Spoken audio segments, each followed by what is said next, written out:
So I've come across a couple of really strange things.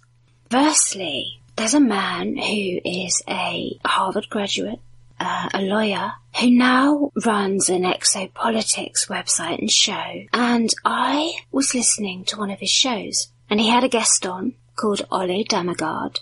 Ole is probably best known for his work on false flags, but he was talking about a strange letter that had been sent to him, and which he had then sent on to the authorities. Well, the title of the show was Ole Damagard Exposes Pedocriminal Tunnel Holding Children at WVA Droop Mountain Museum.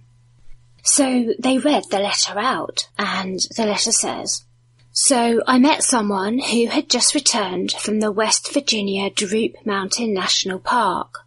While he was in the museum, he heard children crying out for help.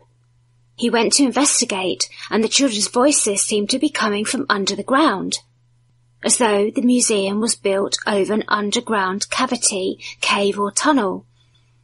Well, thinking that very young children may have been exploring underground in caves and tunnels and got lost, and certain that they were beneath the museum, and seeing a possibly sealed entrance into the cavity or tunnel where the children were, he tried to gain entrance. Suddenly, two very official-looking men in suits came along and told him to move on. He told them that he heard children calling out for help, but they said there were no children in the vicinity and he must leave. The children were still calling, 'Please help us, please help us.' He said to the two men, 'Listen, you can still hear them.' But the men escorted him back to his car and watched him leave the park. The man tried to involve the police, asking them to accompany him back to the museum, but they showed no interest. He had a feeling that the police had been told to expect him and to dismiss him.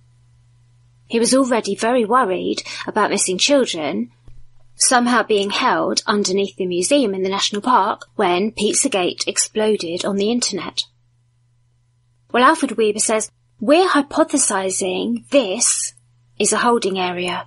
The children could have been harvested from the visitors to the national park or gathered up and brought there from the surrounding area through social service type agencies, and that it's a central deposit area, and that at night the park is shut down, and those two men in suits are there, and they're either taken out by plane or an underground tunnel or railroad.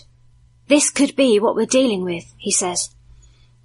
And Damagard adds, "National parks are a perfect area to abduct people. I mean, who can you blame? It's a huge, vast parkland. But then surely they'd keep them in a warehouse and not somewhere that the general public go, like a museum." Well, interestingly, Friar's Hole is the longest cave in West Virginia, with 8 different entrances and 44 miles of surveyed passage, and it's located on the western flank of Droop Mountain. All of the entrances of this non-commercial cave are privately owned. Well, while the experiences of the man at the museum in the national park are perhaps easily explained somehow, and perhaps an overactive imagination, or somehow he misinterpreted what he heard, but it did recently come out, as somebody showed me in a message to my Facebook, that there are currently thousands of missing children in Virginia. And apparently, the state of Virginia has been by far the highest number of missing children per capita across the United States.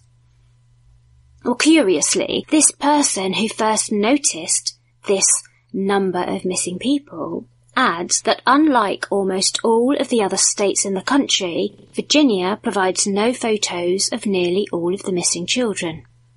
Of the 392 missing in Virginia, 202 of them have no photos.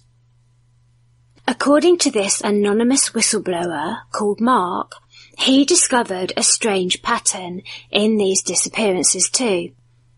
So of the 202 children missing and without photos, 5 vanished in March, 1 in April, 6 vanished without trace in May, 7 in June, 3 in July, 8 in August, and then it rose to 23 in September, 40 in October, 74 in November. Why could this be? Well, the autumn for equinox lasts 13 weeks, and for those who believe it, this minor Sabbath does require human sacrifice. Sabbathane is on October the 31st. Also, that marks the beginning of the darker half of the year. Mabon on September the 12th is said to be one of the Illuminati's nights of human sacrifice, as too is Halloween. Others are more like to say this points the finger of blame at organ harvesters and child sex traffickers, rather than any alternative religious sort of occult practice. But actually, is the cause of so many missing children simply because the dark mornings and the dark evenings of late autumn and the winter months make it far easier for abductions and kidnappings to be carried out under the long hours of darkness rather than the extended daylight and longer days of summer? I'll leave you to decide that one. Then there was the other strange thing that I came across, which you may have heard of, I'm not sure, but I only saw it the other day, and it was an article in many of the newspapers actually, called Aliens Eating People in the Forest. Well, this stemmed from Mr. John Greenwald, and he established a website called the Black Vault when he was just 15 years old, back in 1996. And his aim of this website was exposing government secrets one page at a time. And he began literally hammering the US government with FOIA, so Freedom of Information requests. He said it's now the largest online repository of declassified government documents anywhere in the world, and there is an astonishing 1.4 million pages of documents available to read there, and covering nearly every government secret imaginable, as he puts it. Well, this newspaper story was because of one particular Freedom of Information request that he sent to the Department for the Forest Service, which oversees the 154 national forests in the United States and Puerto Rico. The Forest Service complied with Mr. Greenwald's request for all documents relating to the UFO phenomena, including reports submitted or witnessed by USFS personnel, so the Forestry Service personnel. Well, on February the 7th, 2017, he received a reply with 9 pages of documents attached, compiled from this FOIA request. They sent 9 pages out of an available 18 pages of reports, with the remaining 11 pages, in quotes, held in pursuant of exemptions on the grounds of privacy of individuals involved and or for law enforcement purposes.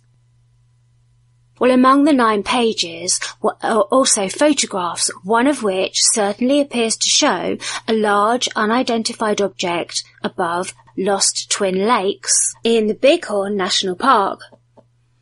Well, the person who took the photograph says, "Very strange, as we heard and saw nothing unusual.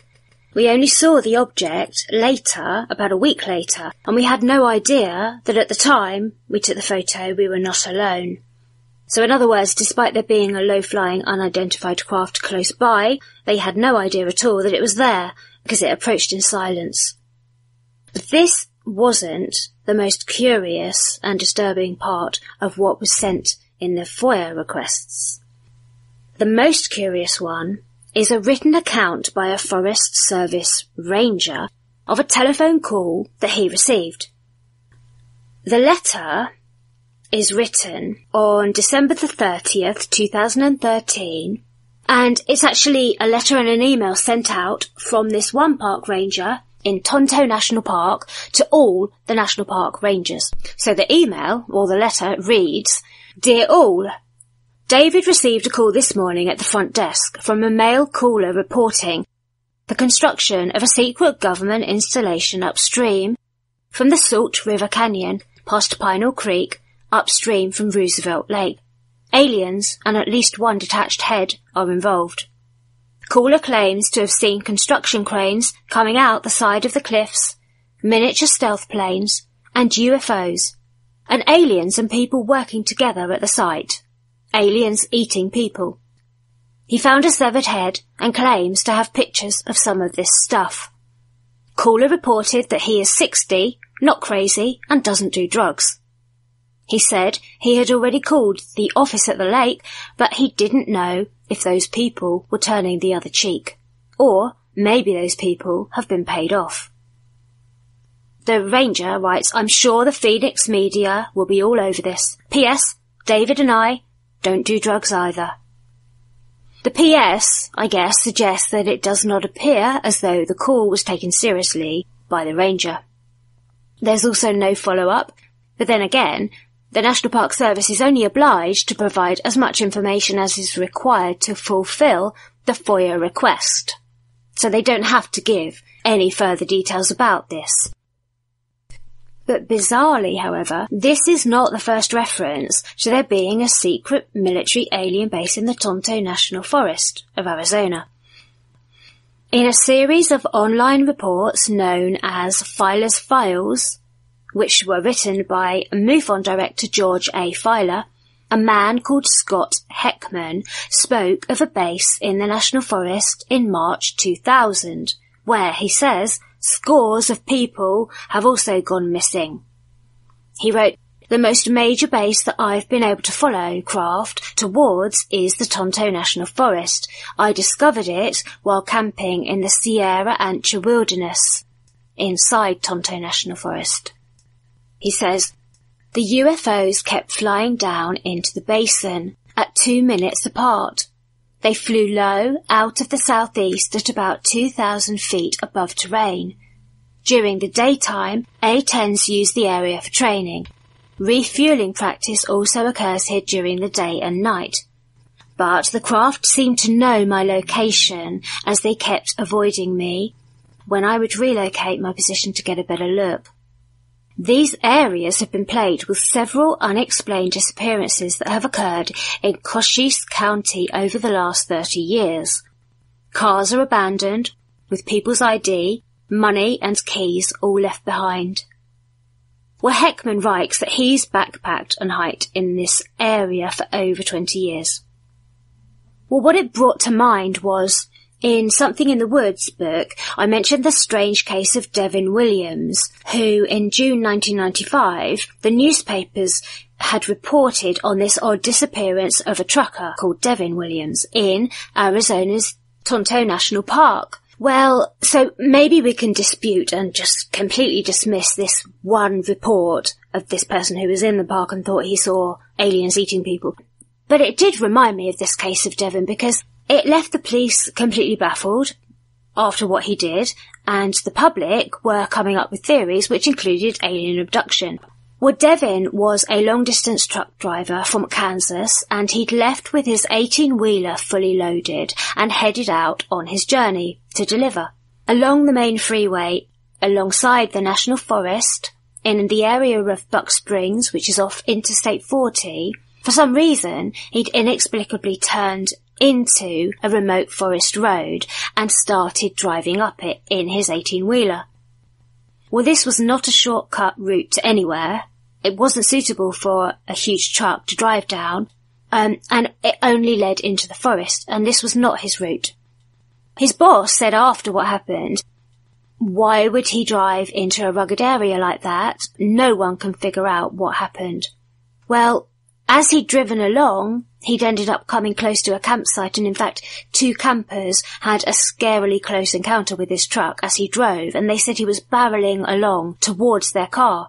Eyewitness Lynn Yarrington said that there was no expression on his face at all. He didn't attempt to slow down or look over to see if we were okay. He just kept going. There was no expression on his face at all. Anyway, so he carried on, and then his truck eventually got stuck on the narrow dirt road. He disembarked from the truck and he walked away from it. There were hikers nearby who were witness to his odd and erratic behaviour, and they asked him why he'd driven his truck down there. Well, he said as he pointed to his truck, "I didn't, they did." The witnesses also said he was barefoot and he seemed disoriented and he talked to a tree. Well, that was the last time anyone saw him, and he then vanished without trace. There was nobody else in the truck. He was a happily married man, by all accounts, who was regularly drug tested by his employer as part of his continuing employment. No one could find a hint of any reason as to why he would just want to disappear, taking nothing with him. Related searches, which were repeated day after day, with canines, found no trace of him or of where he'd gone. So investigators had no idea where he'd gone, why he'd done it, and also who they were when he said it was their fault.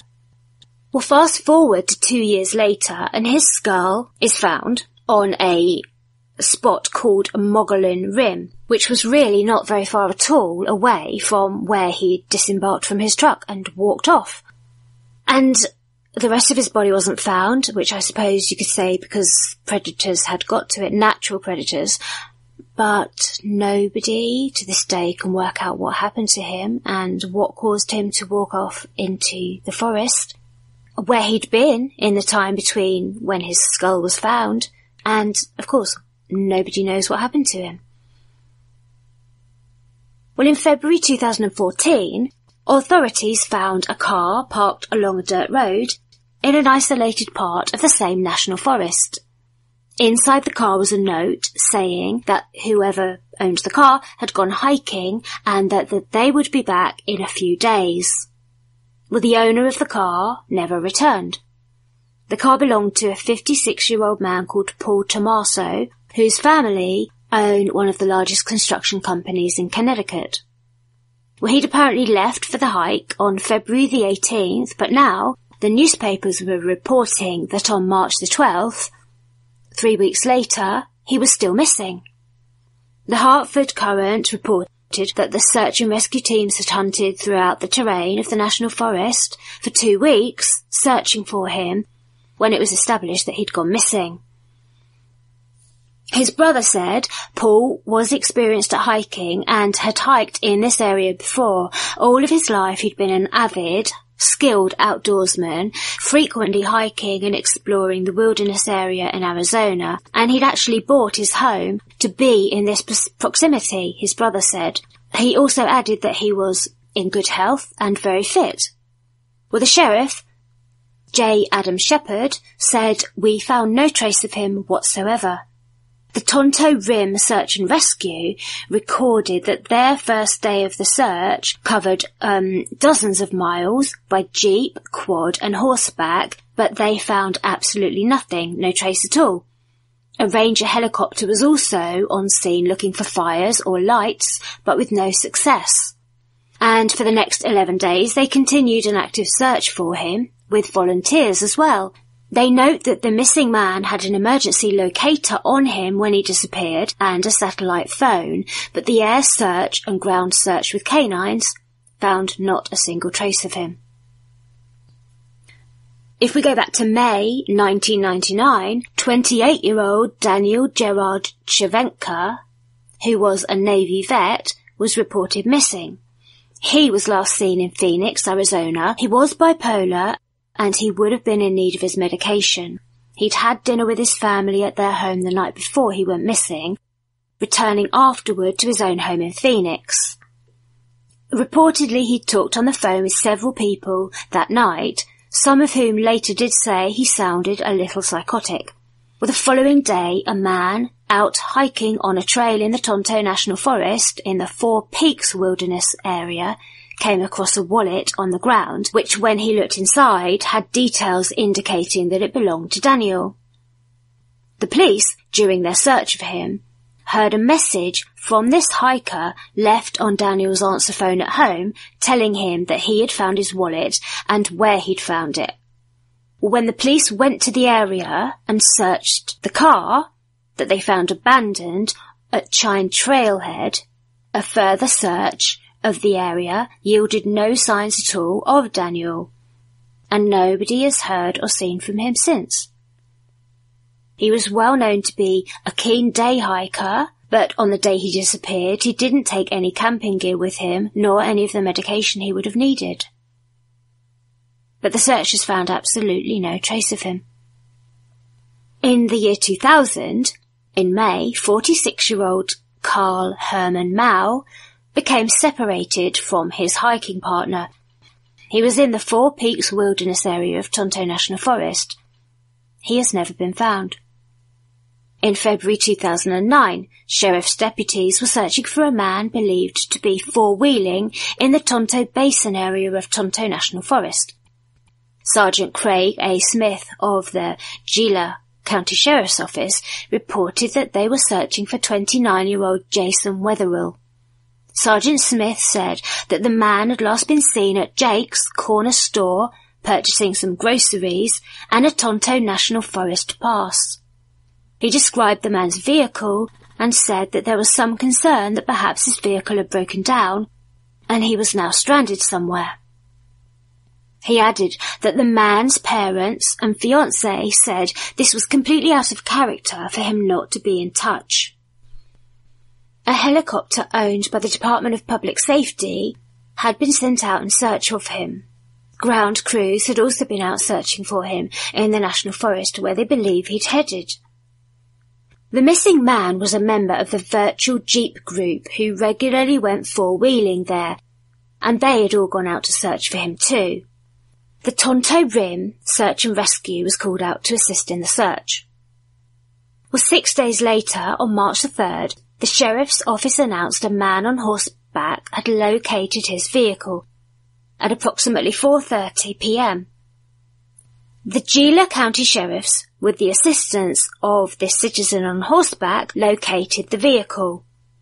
The missing subject, Jason William Wetherill, was located on a trail nearby, deceased. The Sheriff's Department said his body was found 50 yards from his truck, but no cause of death was given. In November 2010, Tonto Rim's Payson Roundup News Journal reported crews looking for missing hiker. Tonto Rim S&R, volunteers and Gila County Sheriff officers are currently searching for an overdue hiker. The man, whose name was not released, was last heard from 9 days before that and was believed to be hiking near the Mount Pelee Trail. The hiker has not been heard from since, although he was known to frequent the mountain wilderness area. Well, 9 days later, the missing hiker's family had called the sheriffs to report him missing, because they'd been expecting him back well before then. After the searches were carried out, the person's car was found at Mount Pelee Trailhead, but there was no sign of the missing person. The Department of Public Safety flew a helicopter over the area, search and rescue teams and volunteers covered the ground, but found no sign of the missing hiker. In November 2014, volunteer searchers who regularly hike in the area were still discussing this person's disappearance and arranging to search for them when they went out hiking there. This is the 4th year anniversary of the hiker's disappearance with no clues, they said. And it's a complete mystery why, after so many searches, that they're still missing. So it would seem, Tonto National Forest has a reputation for people disappearing, because that's only a few of the ones that I've found. Did any of their disappearances have anything to do with the letter that the man wrote about the aliens eating people in the forest? Well, we don't know, do we? But, who knows? Well, now to another case that I had no idea had actually happened. And this time it happened in England on the Ilkley Moor, which I believe is part of the North Yorkshire National Park. Well, in 1987, on December the 1st, retired policeman Philip Spencer took a walk across the moors in the early hours. He took a camera with him, and as he was walking along in the early hours of the morning, in the hope of photographing the strange lights that had recently been reported in the area, He said that as well as it being dark, the moor was swirling with mist, and so he doubted that he would be able to get any pictures at all, despite having brought with him a camera that had ultra-light sensitive film. But as he was walking along, suddenly, to his shock, he spotted something that looked like a small, human-like creature ahead of him, in the gloom. Well, immediately, he got his camera and started snapping pictures, and he ended up taking photographs of probably one of the most talked about photographs in the history of unexplained phenomena, which is incredible, and I'd never heard of this. Well, although the photo is very blurred, the photo does appear to show a humanoid figure over 1 metre high that bears an uncanny resemblance to the greys of UFO lore. Well, Spencer claimed that he ran after the creature, which entered a dome-shaped craft that rose rapidly into the sky before he could get a shot of the craft. But the policeman remained adamant that what he had seen was an alien, and he donated his photo to UFO watchers. Well, analysis was carried out at the Kodak laboratories in Hemel Hempstead, England, which suggested that the photograph had not been tampered with or interfered with in any way. Although a later computer analysis of the photograph by US naval expert Dr. Bruce Maccabee proved inconclusive in his opinion. Well, when the retired policeman Spencer took the photograph and saw the craft, he believed that the incident lasted merely a couple of minutes. But when he reached his father-in-law's house in the village, which had been his intended destination when he set out on the walk, he noticed that the village clock was an hour fast, or so he thought. But the clock wasn't fast, and so it appeared that he'd lost some time. Well, it was this which led him to suspect something else had happened to him after seeing the strange figure on the moors. He suspected it was very possible that he had been abducted. Well, in fact, he would later claim that he had been taken aboard an alien craft. When he walked across the moor that early morning, he had with him a compass, which he was using to help him find his way in the dark. And through the gloomy fog, he saw this strange-looking creature ahead of him on the slopes of the moor. And intrigued, and too surprised to feel any fear, he had actually found himself running towards it, trying to get closer, trying to make out what it was. But it was then that he realised there was this flying craft of some sort with a dome on top of it rising up from the moor.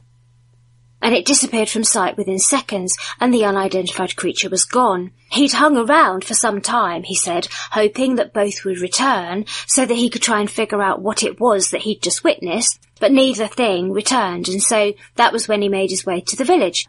But his compass, however, was now of no use at all to him.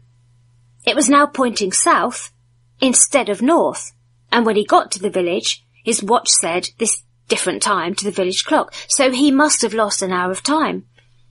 Well, the photo that Spencer took was analysed also by a wildlife expert, who concluded that whatever was in the photograph was not any known animal. Well, there was no way to ascertain what the creature in the photo was, because it was gloomy and it was dark and it was blurry, but analysis concluded that the figure hadn't been superimposed or added later in the photo, and it did not appear to be a rock, grass, or something that could have made that kind of shape. Well, it was after this strange encounter that the policeman then began to experience strange dreams at night, and it was this that led him to undergo hypnotic regression through researcher Peter Howe, to try to get to the bottom of what had happened to him. A Dr. Jim Singleton conducted the session, and surprisingly, it seemed that from the policeman's own recall, his encounter with the creature had actually come after his abduction. And, indeed, in his words, the creature was waving goodbye to him as he snapped this immortal photo. Well, while on the craft, he says that he was given a tour and that he was taken into orbit in this craft, and that he was then shown videos one of which depicted a coming apocalypse, and the other he said that he would not reveal, and he said that he was not allowed to disclose the content of this one. So goodness knows what was shown to him. Well, researcher Peter Howe asked a psychologist to assess the policeman, and the psychologist apparently verified that in his opinion, the policeman appeared to be telling the truth about what he said had happened to him on the moor. The transcript of the regression session is actually quite disturbing. Policeman says, "I'm walking along the moor. It's windy and there are a lot of clouds. I'm walking up towards some trees. I see this little something. Can't tell. He's green and moving towards me. Oh, I'm stuck. I can't move. And the creature is still coming towards me. I'm stuck and everything has gone fuzzy. I'm floating in the air. I want to get down. I can't get down. I don't like it. This green thing is in front of me." Well, later he said that the creature was in front of him, below him, and like a child pulling a balloon on a string. He continues, "Oh God, I want to get down. There's a big silver saucer thing. There's a door in it. I don't want to go in there. There's a big silver saucer thing. There's a door in it. I don't want to go in there. Everything has gone black. I'm in a funny room. A voice is saying, 'Don't be afraid.' I don't feel afraid. There's a beam above me, fluorescent tube. I don't want to look at it. My nose feels funny. I can see a door, and there is one of these green creatures motioning for me to go through with him. I don't want to go with him. Oh God, I don't want to be up here. I'm in a big round room. I'm on a raised platform. He says I've got nothing to fear, but I'd still like to go home. It's got such big hands. It's so bright. 2 of these creatures have come with me. I'm looking at pictures on the wall. Scenes of destruction, like on the news. People starving. It's not very nice. Pictures changing. Another film. He's asking if I understand. I'm not supposed to tell anyone about the other film. It's time to go. Everything is black. I'm walking up the moor, near some trees. I see something. A creature. I've shouted to it. I don't know what it is. It's moving quick. I'll photograph it. I'm running after it. It's got big eyes, big pointed ears. It hasn't got a nose. His hands are enormous, 3 big fingers. Its arms are long. Looks odd. Funny feet, V-shape, 2 toes. Must be difficult to walk. He shuffles along. It's gone around a corner. Well, one crucial fact came out from his regression. The only problem that had existed with the photo, other, of course, that an inability to identify what the thing in the photo is, was that light conditions seemed to imply that the photo had not been taken at the time in the early morning that Mr. Spencer had said it had been taken. This had been a problem for the investigator Hugh, who had worked with him. But this was until the hypno session revealed that Mr. Spencer had in fact taken the photo after he'd been taken aboard the craft, and an hour or so later than he had thought. So this now matched the lighting conditions later in the morning on the moor, and explained, again, that the photo did appear to show the true light conditions at that time. And to Howe, the investigator, this was more verification that the policeman was being truthful in his account. In fact, the policeman's account never varied or changed. He also sought no publicity, and nor did he seek any financial gain from his experience. Well, had it simply been a fern, a shrub, a tree stump, captured in the early morning light, throwing shapes that made it appear like a creature, as opposed to an inanimate feature of the landscape, perhaps? Or could it have been a hoax, utilised with a staged prop like a mannequin? But then why would a sensible policeman no doubt a rational and logic kind of person, wished to jeopardise his career and his reputation to become a laughingstock to everybody. And why would he go to so much trouble to stage a hoax? Simply to be ridiculed. Spencer was a policeman with a solid background and a solid reputation, but his story never changed. Well, in 1989, the Daily Star newspaper apparently exposed the photo and debunked it, saying that it had in fact been an insurance broker riding a bike, who had no idea that he was being photographed as he cut across the moors while visiting a client who lived on the edge of the moor. Well, luckily for Peter Howe and Jenny Randalls, the original investigators, they were able to track down the source of this rather silly interpretation, someone told, and it turned out that it was actually based on a joke that one of the colleagues in the newspaper office had told and kind of just made up. But the newspaper had printed it as if they had debunked it, even though it didn't really make any sense. And the explanation, while imaginative, was of course proved to be incorrect purely from the photo, because when it was enhanced, there was no man on a bicycle carrying a briefcase riding across the moors. So, again, it still appeared to show some kind of creature. Well, according to original investigator Jenny Randalls, a few weeks later, Mr. Spencer heard a knock on his door. Opening it, he found two men standing on his doorstep. They were both dressed in black, and they asked to come in. And they told him they were from the Ministry of Defence.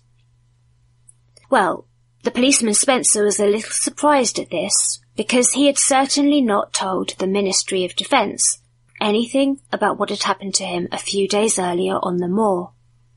But on entering his living room, one of these men looked at his electric fire and asked him how it worked. They then announced that they had come to talk to him about the incident on the moor. Well, again, this surprised Mr. Spencer, as he had only told 3 people about what had happened on the moor. And the 3 people, he had told, had no connection at all to the Ministry of Defence. However, these 2 men in black appeared to know all of the details about it. Spencer wasn't sure what to say, but he thought that given they were saying they were from the official Ministry of Defence and part of the government, that he ought just to be honest, and so he gave a short account of his experience, and he said that he'd taken a photograph. Well, at this, the 2 men in black appeared themselves surprised, because it would seem that they had not known about the photograph.